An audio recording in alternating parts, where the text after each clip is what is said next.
Bonjour. Comment aider les élèves allophones à s'intégrer en classe ordinaire? J'aimerais aujourd'hui vous présenter des éléments de réponse proposés par un enseignant d'histoire-géographie ayant articulé sa réflexion pédagogique autour de la ritualisation de ses pratiques de classe. Pour cela, nous verrons tout d'abord le contexte dans lequel cette démarche a été pensée et les raisons qui ont poussé l'enseignant à remettre en question sa pratique. Puis, je vous présenterai sa réflexion et les modifications pédagogiques qu'elle a entraînées. Nous nous intéresserons ensuite aux résultats obtenus avant de voir quelques références bibliographiques. Cette expérimentation a été mise en place par Alexandre Berton-Dumurgier, enseignant d'histoire-géographie. Elle s'est déroulée dans une classe de 4e d'un collège de Vitry-sur-Seine. L'une des élèves de cette classe était une apprenante allophone qui avait déjà passé un an en classe d'accueil dans son établissement précédent. Lors de sa pratique, l'enseignant a fait les constats suivants. Cette élève allophone n'avait aucune difficulté à communiquer oralement en français, mais elle était perdue en cours d'histoire-géographie.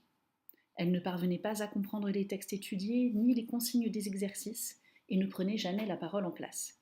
Cette situation générait des souffrances pour l'apprenante et de la frustration pour l'enseignant. Afin de mieux l'intégrer, Alexandre Berton-Dumurgier a d'abord identifié les causes de ces difficultés.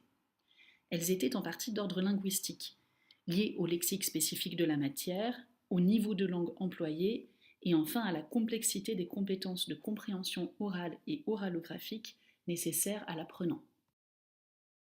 Mais au-delà des difficultés linguistiques, il lui est apparu que cet élève, Leïla, avait connu ce qu'il appelle un choc pédagogique. En effet, étudier l'histoire peut recouvrir des démarches et postures très différentes selon sa culture et son pays d'origine. Ainsi, cette apprenante ne comprenait pas ce qu'on attendait d'elle au sein de ce cours. Pour remédier à ces problèmes, l'enseignant a pris plusieurs mesures. La première a été de clarifier et expliciter la structure de son cours. En effet, chaque séance suit le même déroulement et correspond à une démarche pédagogique précise. Pour l'élève allophone, connaître cette progression permet de mieux comprendre et d'anticiper les différentes étapes. En parallèle, le professeur a clarifié ce qu'il attendait des élèves à chaque phase. Ce contrat didactique clair permet alors à chaque apprenant de connaître les tâches qui lui incombent. Pour un élève allophone, ces informations sont particulièrement précieuses car le métier d'élève diffère selon les différentes cultures scolaires. D'autres rituels de classe ont aidé Leïla à trouver ses repères. D'abord, la mise en rang, qui permet de se calmer et de se concentrer. Puis la première question posée par le professeur, qui permet de rappeler le thème étudié. Et enfin l'exposé oral liminaire, qui rappelle le contenu du cours précédent. Pour que Leïla puisse effectuer les tâches attendues, l'enseignant a mis au point les adaptations suivantes. La première phase du cours, faite de discussion, était pour elle un moment d'écoute. Lors de l'analyse des documents en binôme, elle pouvait faire appel à un élève tuteur ou à l'enseignant.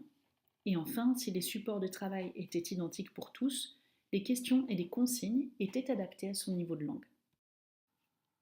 Ces choix pédagogiques ont été positifs puisque la connaissance de la structure et des rituels du cours ont fourni à cette apprenante des repères et permis de mieux comprendre ce que l'on attendait d'elle. Dès lors, Leïla a pris confiance en elle et s'est investie de plus en plus dans le cours, à l'oral notamment. Si vous souhaitez en savoir plus sur cette démarche, vous pouvez consulter l'article de l'enseignant sur le site du CRDP de l'Académie de Créteil.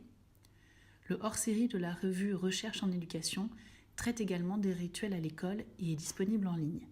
Je vous remercie pour votre attention.